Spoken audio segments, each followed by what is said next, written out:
Well, good morning, and here we are moving into the week immediately following Resurrection Sunday.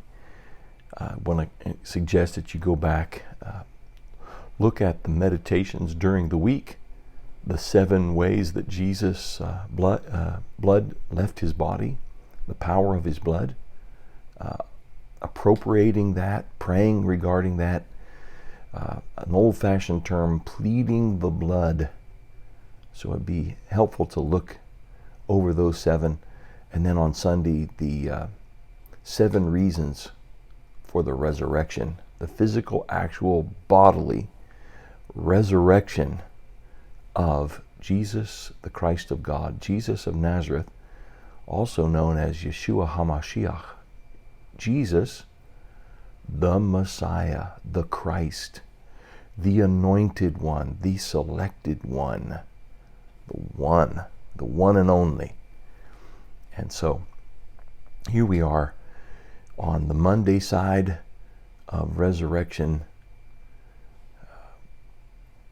event, and we're moving on with life in the light of the resurrection of Jesus. And so we're going back to the book of Hebrews and continuing our journey. Remember, you can track with a complete exposition. Well, I hate to say complete exposition. That sounds like you're taking every tense and every verb and every Greek word and doing a complete historical background on it.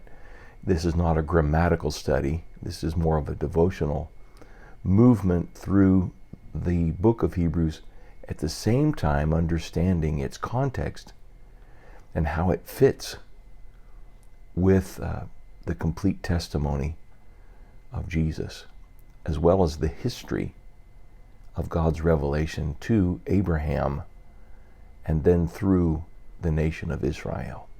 So we're going to move forward then into the book of Hebrews as we look at meditations in Hebrews, and we're going to look at Hebrews chapter 7 verses 1 through 4. It reads this way: this Melchizedek, remember we're talking about Melchizedek, one small point before we move forward, and that is someone who is mentioned as an actual historical figure in the book of Genesis and simply captures this event we're about to hear of in Hebrews, and then mentions in the book of Psalms. We have these almost oblique references. They're not very clear. They're passing references. And then the writer of Hebrews takes this character of Melchizedek and goes into great detail, because he therefore is the pattern, actually, for the high priesthood that the Messiah steps into, because he has nothing to do with the priesthood of Aaron. The Aaronic priesthood has diminished and fallen away, and now everything is restored back to the hint that we got. So it's a story that's developing, and we get this small hint of a mention, barely a mention, of Melchizedek.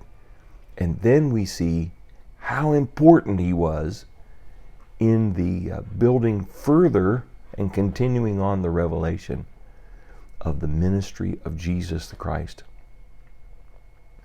Remember, he is prophet, priest, and king. And so we're getting the focus here in the book of Hebrews upon, not only as the word from God, prophet, but we're getting focus upon how he is the priest. Since this is a different priesthood, this is not the priesthood everybody knew about, the priesthood of Aaron. This is the priesthood that supersedes it, who causes it to pass away. This Melchizedek was king of Salem and priest of God Most High.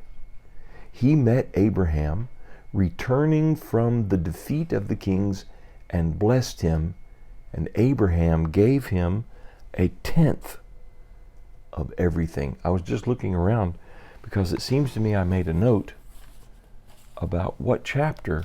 Yes, I did. Here it is.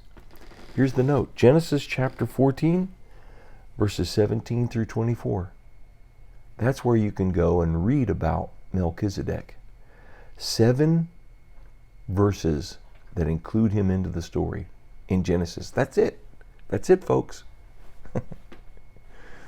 This story is a retelling right here in Hebrews 7, 1 through 4, is a retelling of Genesis 14, 17 through 24. He hits the high points. He met Abraham returning from the defeat of the kings and blessed him. Abraham had gone to find Lot because there was a battle between the king of Sodom and other kings against some other kings. 7 verses 6. And they got carried off into captivity. They lost. And Lot was taken away in that movement. Abraham brings his trained fighting men and ends up defeating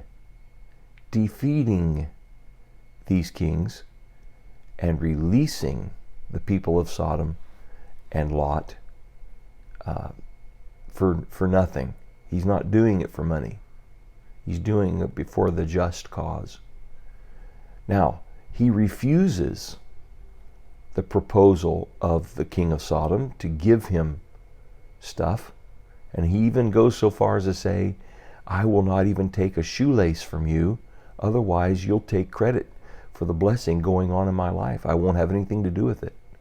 He knows something about the king of Sodom, doesn't he? So then, enter Melchizedek at just that moment, who comes and blesses Abraham, or just before that, blesses Abraham. And Abraham gives him 1/10 of everything. 1/10 of everything. Well, that meant 10% of his flock. That meant 10% of his people. We know he had 318 fighting men. That means 32 of those men are going to go with Melchizedek.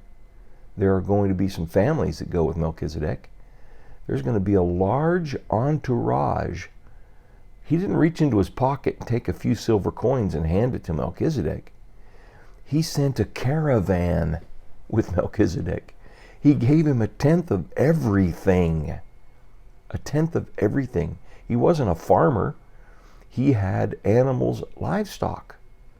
So imagine this large entourage of animals and people to take care of the animals that are then given over to Melchizedek. Get that picture there. First, the name Melchizedek means king of righteousness. Melchizedek. The word Zedek or Zadok is hidden and contained in that word. Melche, king. Melchizedek. We get the word, we know of the Zadok in there. Zedek is righteousness, right standing before God. He's also king of Salem because he comes from the Jebusite city of Salem, the ancient Jerusalem. King of Salem which means king of peace, Yerushalayim, Shalom. We get the word shalom in Hebrew from that. He's the king of peace. Without father or mother, without genealogy, so we don't know about who he came from. My thinking is it could have been Shem, the son of Noah. Without father or mother, without genealogy, without beginning of days or end of life. So we don't know anything about where he came from and where he went. And so in that way, resembling the Son of God, he remains a priest forever. So there still is a priest of the Most High God. There is a priesthood that has been selected by God, appointed by God, the Melchizedek priesthood. So the writer of Hebrews connects to this Melchizedek priesthood. Why? Because another priesthood is needed. The Aaronic priesthood has not gotten the job done. It's time for a replacement. And so the writer of the inspired writer of the book of Hebrews is pointing to this idea of the Melchizedek priesthood and making the connection to somebody. He's setting the stage here. So as we're considering this Melchizedek priest, we know he remains a priest forever. He remains a priest forever. Important statement. Just think how great he was. Even the patriarch Abraham. You see what the writer of Hebrews is doing? He's saying the Jewish people came from Abraham. Abraham had the miracle son through Sarai, whose womb was opened finally in her old age, to Isaac, son of laughter, Isaac. Isaac and Rebekah have two boys, Jacob and Esau. Esau sells his birthright and his blessing. Jacob, the younger by minutes, they're twins, takes the blessing and the birthright and becomes the patriarch of the nation of Israel. His name is changed because his nature is challenged. And his name is changed to Israel. Israel, a priest, a prince with God. A prince with God. Wow, what a transition has happened in his life through the course of 14 plus years as he's been away from Canaan and back up in the land of where Abraham came from. So just think how great he was. Even the patriarch Abraham. If you don't have Abraham, you don't have the people of Israel. It goes Abraham, Isaac, Jacob, and it's talked about. He is the God of Abraham, Isaac, and Jacob. He is the God of them.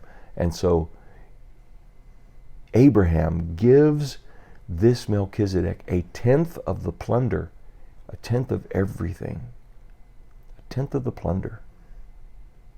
So what a great entourage, what a great blessing, because Abraham recognizes this priest of the Most High. He's the big kahuna on the earth at the time, and he's from Jerusalem. Well, now we have this idea of the priest and a king. He's a priest and a king. You see those two things come together? Prophet, priest, king. And what is the inspired writer of Hebrews doing? He's drawing three chords together. The prophet, the priest, and the king. And we find them come together in someone who is appointed by God to do so. We find them all converging in Jesus, the great high priest. So, as you think about that today, I wonder what the Holy Spirit might percolate to the top as you allow those 4 verses just to tumble over and over in your mind and meditate upon them. And we consider this great high priest and king from Jerusalem.